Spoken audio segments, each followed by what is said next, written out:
Kinara wa DCP Rigathi Gachagua amemkosoa mkurugenzi mkuu wa idara ya upelelezi wa makosa ya jinai DCI Mohamed Amin kwa madai kuwa alikuwa ananuia kuficha ukweli wa kilichotendeka katika mauaji ya Dr. Victoria Mutiso ili kuzuia kukamatwa kwa maafisa wa polisi waliohusika na mauaji hayo.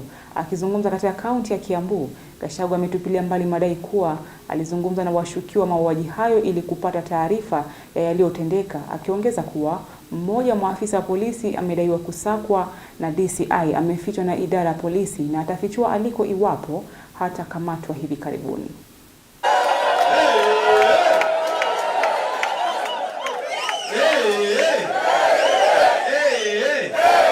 Hapa Kiambu kuna huyu mama daktari aliuawa juzi na officers pale Kikuyu. Officers ya polisi wakanitafuta, wakaniambia huyu DCI anataka kufanya kamera. Iko askari watatu watu ya Murkomen.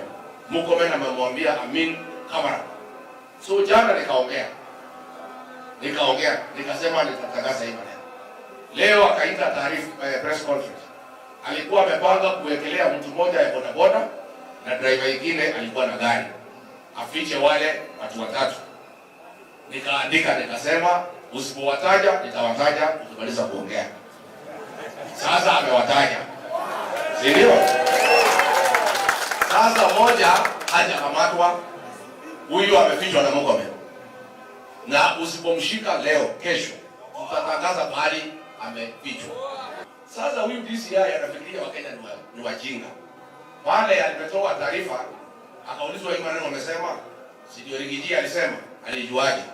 Sasa anapindua anasema tumeona wale ambao wametajwa walikuwa wameongea na Rigiji kwa simu, labda ndio walimpatia hii maneno. Wanaamini Kenyans are not fools. What you want to hide is that the police service is divided. 5% is wrong.